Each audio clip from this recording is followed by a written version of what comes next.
Hey everyone, DarcyBits here. I just on a whim built a deck. I am actually working on like a new Bits Brews, but this is completely separate, and I just did this. Basically, I was looking at Tangletrove Kelp, the new plant clue that makes all your clues into 6/6 plants. I just think that's cool, and I thought, can I do anything with that? Can I make this a secret commander? Because it's a creature and an artifact. So any creature tutors or any artifact tutors could maybe combine and make it easy to find. So that's what got me started looking at this.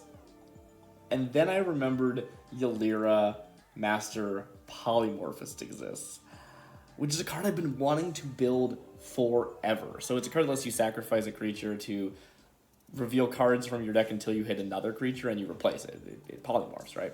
And I always thought that was a really cool idea, and then anytime I went to build a deck, I was like, I don't know, I gotta have like small things, I gotta have big things, and it's like, am I just constantly turning tokens into like 8/8s? Is that the whole game plan?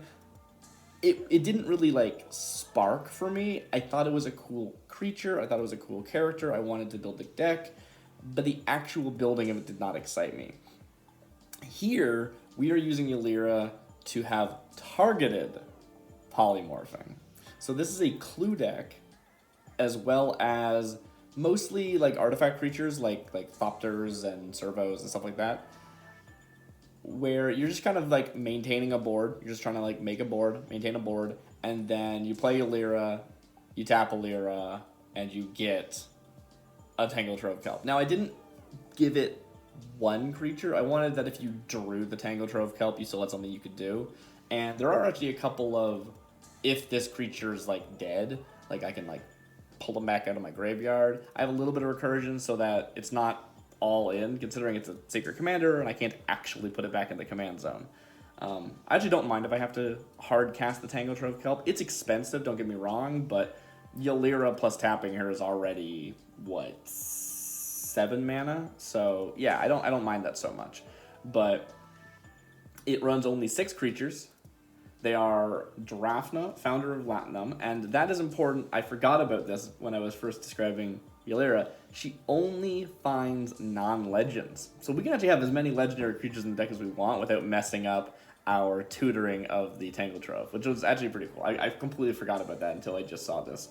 So we have Drafna, founder of Latinum, which lets you spend 3 mana and tap them to copy an artifact spell on the stack, which is cool. You have to control the spell, but you get an extra copy of the spell, which is pretty cool. Or you can bounce a artifact you control to your hand. So that can either let us protect something that is being targeted, or just bounce it so that we can recast it so that we can copy it, right? Like it's kind of a, if you get this guy late, they're still useful is the idea. We have Erdwall Illuminator, who is a spirit that says whenever you investigate for the first time in a turn, investigate again.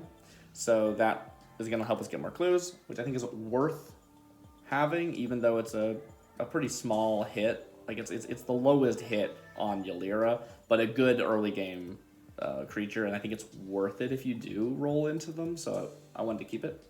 Ethereal Investigator is a spirit that when it ETBs, investigates once per opponent, so 3 investigate triggers, and then when you draw your second card on a turn, you create a 1/1 spirit. So this is going to help us get extra tokens.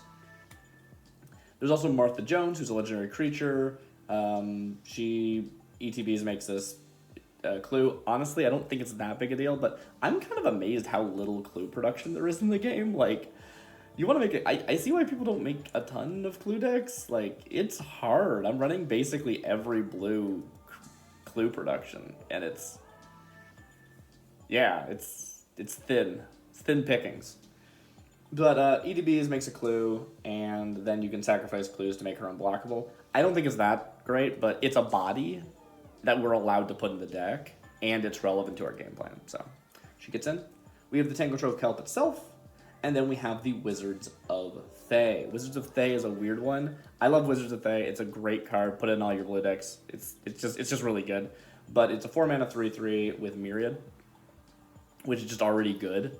And then it lets you cast sorceries at instant speed, and it discounts your instant and sorcery spells by 1. Which means that while attacking, and you have 3 copies of it, because of Myriad, you're discounting your spells by 3. It can get out of control. It's really, really fun. But what we're using for here is it's actually disposable tokens for Jalira. During combat, we can sacrifice one of the Myriad tokens, and we'll get to roll into something cool. And the Myriad token would have gone away at the end of combat anyway. We can even do it after damage.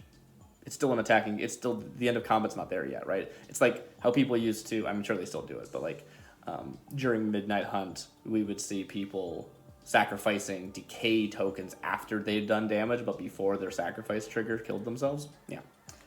So that's the like creature package. There's 4 hits in the whole deck, and other than that, the whole deck is ways of making. It's every clue production that I could find within budget. I should say it's within budget.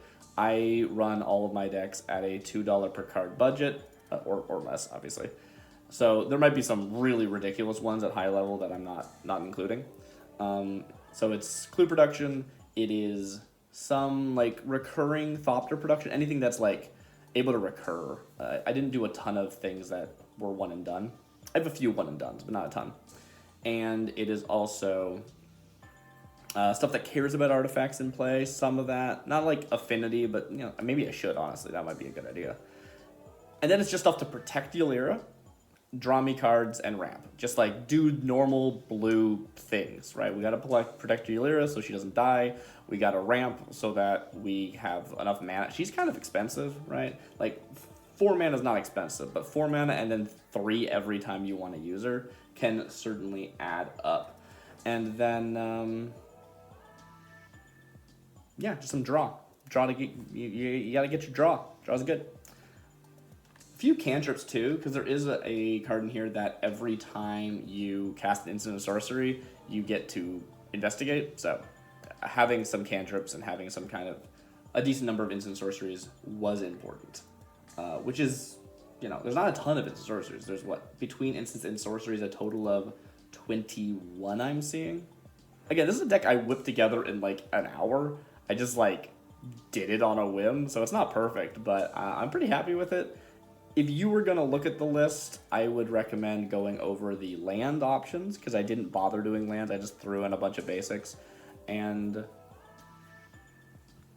that's about it. I've done a few playtests. I haven't actually like played against anyone, just some gold fishing, and I think it's a blast. It's a really cool deck. I had a lot of fun with it. Hope you enjoy. I don't know, I'm just excited because I finally got to build Jalira. I've had my eye on this commander for so long, and silly little plant clue is what got me to do it. I don't know. It's fun when you want to build around something, and it sucks when that thing can't be the commander. And so usually I don't like a sort of tutor style commander because it feels like, did the commander do anything? Like, I don't like Rocco because it just feels like you're not really playing a Rocco deck. You're playing a whatever the secret commander was. This does feel like Jalira in a way because we're really taking advantage of her ability and rolling into these interesting threats or interesting pieces to facilitate a clue deck, which is, I don't know, it's just cool. It's just weird. The deck's actually called Jalira Master Botanist instead of Jalira Master Polymorphist because she's making plants. It's my mono blue plant deck. All right. Have a good night, everyone. I'll see you next time.